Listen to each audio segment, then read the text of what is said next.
Hello, and welcome back to another episode of Coach's Corner, where I get together with some of the coaches from our next level program here at Musical U so that they can share some of the insights, tips, tricks, wisdom, and nuggets that come out of their coaching week to week. I'm joined today by Zach Bailey, Andy Portas, Camilo Suarez, and our head coach, Andrew Bishko.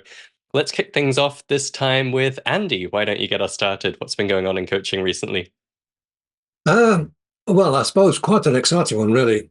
I had one particular client who was learning to play a jazz standard, and as they were kind of working through it, it kind of dawned on them that wasn't kind of swinging. It was very kind of straight and quite stilted.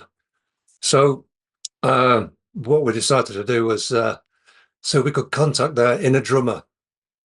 So this was a kind of a matter of uh, kind of taking a steady tempo. And then initially starting with triplet, triplet, triplet, triplet. And then kind of talking to the drummer and asking what they're playing on the right cymbal. And that becomes a 10 to 10, 10, 10 to 10, 10 to 10. So we got her doing that as she was kind of clicking on the beat. From there, we kind of moved to more kind of percussive sound. So takata, takata, takata, takata. So we did that for a little while. And then the next job was to really get involved with the drummer and feel what that drummer wanted to play. And this involves kind of improvising with the rhythm. So you get ta, ta, ka ta, ta, ta, ka, ta, ka ta, ka, ta, ta, ta, ta, ta, ka ta, ta, ta, ka ta, ka, ta. So kind of got her doing that sort of idea. And then when she played again, we noticed that as her and the drummer was kind of playing along with her, what she was playing was really starting to swing. So it kind of felt like a piece of jazz music then. But what our assignment was for the week was to kind of continue doing this as she's taking a daily walk through the park. And she reported back to me the next week and was kind of saying what funny look she got as she was kind of strolling through the park going, but it really worked. And yeah, she did great. It was wonderful. Fantastic. I love that. We talk sometimes about your inner metronome and having that clear sense of the beat, but I love the idea of developing it into a fully fledged drummer that you can give orders to and interact with. That's fantastic. Absolutely. Awesome. How about you, Camilo? What's been going on in coaching?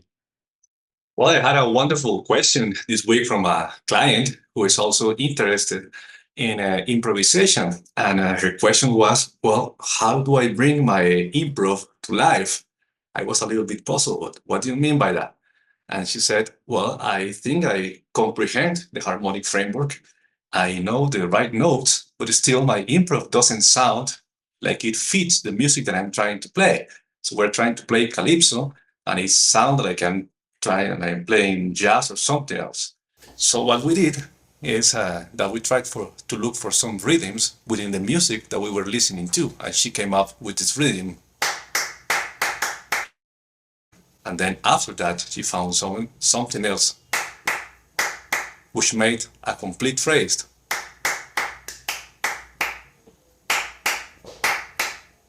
Something like that. Then she started adding notes to that, and her improvisation just became much more within the style and much more fluent and similar. Fantastic. That's so cool. I love that as a way to really highlight how we can overlook the rhythmic aspect of improvisation and having that constraint can open up other dimensions for you and bring it in line with what you were imagining. That's fantastic. Zach, how's coaching been? What's been going on lately? Yeah, coaching has been great. I'm been getting a lot of results from my clients and they've been having a lot of satisfaction. And I've been finding this sort of common thread between all my clients that leads to better results and better satisfaction. And that is when we're setting goals, we think about how do you want to share the music? So I always ask people, what musical experiences do you want to have? How do you want to share your music? And that is a game changer for people's clarity in choosing what they want to practice and how they want to practice. So I asked them to think about, how do you want to share your music? Who are you sharing it with? Why are you sharing your music? What is the purpose? So every client has something different, and it can be, preparing songs to rehearse to try out for a band. So some people want to share their songs they've been working on and try out and try to get accepted into a band. Other clients want to do an open mic. I have a client who's working on 5 songs to prepare for an open mic set. I have clients who want to write albums. I have clients who maybe just want to share a song on YouTube, just playing a song shared on YouTube. I have clients who want to just do a living room performance for their partner. And when we find these experiences, these real life musical experiences where we're sharing music with others, it really fuels people with excitement. They get excited to practice. They know exactly what they need to practice. And then when they practice that and then they follow through and have those experiences, it's like so satisfying. They're enjoying it and loving it. It's so just thinking about sharing your music. Who do you want to share it with? Why do you want to share it? What experience do you want to have? What experience do you want the listeners to have? Are they just enjoying what you're playing, or are they accepting you into a band, or are they going to go check out your website and see what other music you got going on? So just thinking about sharing the music is a game changer for getting more results and having more satisfaction with music. That's fantastic. Yeah, we talk so much about that blurring of practicing and performing, don't we, at Musical U, and like bringing some of those performance experiences into the practice room and making sure it's all part of one kind of smooth continuum. But we don't talk about it so much in that goal setting or planning phase where, yeah, I love the way that brings motivation and that kind of vivid intention to what they're then working on. That's fantastic. Andrew, how's coaching? What have you been up to lately? This has been something that's actually been going on for quite some time with coaching. I ask my clients when they're working on some music to close their eyes. Our lives are so dominated by our visual sense. And we always talk about wanting to memorize the music, which, is playing the music without the visual cue of some sheet music, or wanting to feel the music. And when we close our eyes, it opens up a whole new world. One of my clients described this as living in worlds of sound. He says, I'm from now, he made a commitment at this one point. He came and said to me, I'm committing to living in a world of sound, where he would learn everything by ear first. He would focusing on listening and active listening. And it was amazing the difference that it made to just focus on sound. I mean, music is all about sounds, really.